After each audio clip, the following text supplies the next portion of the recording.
हम लोग बरेली से गाड़ी में यहाँ पर आ रहे थे तो मेरे पास हैदराबाद से 2 लोग फोन कर रहे थे कि हमारी केले की मंडी को खुला मुकाम से ट्रैफिक के पुलिस वाले ने हटा दिया। मैंने कहा तुमने क्या किया?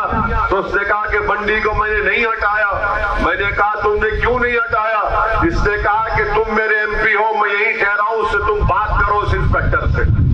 इसको बोलते हैं ताकत। एक मामूली गरीब ठेला मंडी वाला हैदराबाद में मुझे फोन करता है और कहता है कि बात करिए इंस्पेक्टर से, जरा बताइए उनको कि हम गरीब हैं, यहाँ पर कारोबार करना है। कौन सुनेगा फिर गरीबों की बात को? ये मिजाज मजलिस पैदा करती है। अगर अल्लाह ने चाहा आपके वोटों से यहाँ से मजलिस का उम्मीदवार कामयाब होगा तो वो नवाब बनकर नहीं रहेगा, आपका खादिम बनकर संभल की खिदमत करेगा इंशाअल्लाह। ये मिजाज आपको पैदा करना है। ये मिजाज, ये एतमाद जब आप पे पैदा हो जाएगा कि मेरा विधायक, मेरा सांसद, मेरा खादिम है। एक ठेला मंडी वाला फोन करके कह सकता है कि सदुद्दीन अवैसी तुम बात करो और मुझे यहाँ से नहीं हटाया जाए। रात के अंधेरे में हमको फोन करते कि पुलिस हमारे बेटे को उठा लिए, बात करिए, हम बात करते हैं। कोविड के दौरान में मैं अच्छी तरह जानता हूं कि कोविड की पहली वेव में 1900 लोगों को मैंने खुद अस्पताल में बेड दिलाया था हैदराबाद में। दूसरी कोविड की वेव आई तो हमने 750 के करीब या 800 के करीब ऑक्सीजन सिलेंडर को मुफ्त आवाम में दिया। एक नहीं 10-10 मरतबा रिफिल कराई। ऑक्सीजन कॉन्सेंट्रेटर्स मैं बरतानिया से मंगाया उसको, और जब मुझसे इम्तियाज जलील औरंगाबाद के MP ने कहा कि मुझे ऑक्सीजन सिलेंडर और ऑक्सीजन कॉन्सेंट्रेटर की जरूरत है, मैं औरंगाबाद को भिजाया। और तोरुल ईमान ने कहा कि बिहार को भिजाइए, हमने बिहार को भिजाया। 30 साल से जिस शख्स को आप जिता रहे, क्या काम कर? हाँ, उनकी इनफरादी शोहरत में, उनकी इनफरादी दौलत में, उनकी इनफरादी ताकत में इजाफा हुआ होगा, मगर बताइए संभल की जनता का क्या फायदा हुआ? संभल की जनता का कुछ फायदा नहीं हुआ, और सिर्फ वोट देते हैं अपनी शख्सियत के लिए। मैं यहाँ पर आया हूँ तो अपनी शख्सियत के लिए नहीं आया हूँ। मैं अगर आया हूँ तो आपके हक दिलाने के लिए आया हूँ। मेरी शख्सियत, मेरा मुकाम, मेरी इज्जत कोई माने नहीं रखती गरीब आवाम के सामने। मैं मिटने के लिए, अपने आप को खत्म करने के लिए आया हूँ। इसीलिए तो हम पर गाड़ी पर गोलियां चलाई जाती है ना, हम पर गोलियां चलाई जाती, इन दल्लों पर नहीं चलाई जाती, क्योंकि उनको मालूम ये गुलाम है उनके।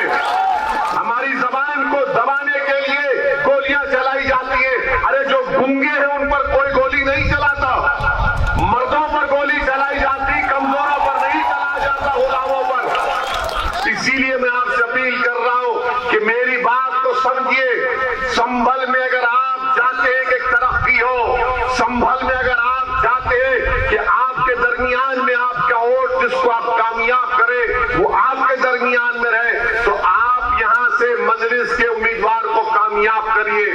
कौन सा काम यहां पर हो रहा है? संभल की विधानसभा में खाली एक ही आदमी का फायदा हो रहा है, वो नवाब साहब का, उनका कोल्ड स्टोरेज और सिरेंज बनाने का काम दौड़ रहा है आसमान पर, और गरीब कमजोर से कमजोर होता जा रहा है। मैं आप तमाम से ही गुजारिश करने आया हूं, और आपको बता रहा हूं समाजवादी पार्टी का असेंबली में क्या नवाब साहब उठाए इन बच्चों की जो मौत हुई, बिलाल पाशा की मौत हुई, फायरिंग में क्या नवाब साहब उठाए असेंबली में? क्या इनके पास ताकत थी कि योगी की आंखों में आंखें डालकर कहा जाए कि मेरे विधानसभा के बच्चों को गोली मारकर कत्ल कर दिया गया, उनके घर से उनकी औलाद को महरूम कर दिया गया? नहीं बोलेंगे, क्योंकि मामला है। योगी को बोलेंगे तो बुलडोजर भी जा देगा उनके पास, तो वो बोलेंगे खैरियत यही है कि मेरा बच्चा नहीं मरा, उसका मरा, मुझे क्या करना, मेरा बच्चा अच्छा है, मुझे काफी।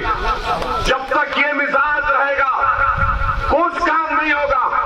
मुझे भी अल्लाह ने औलाद दी है कि मगर मेरा मामला ये कि जो लोग मुझे वोट डाल दे उन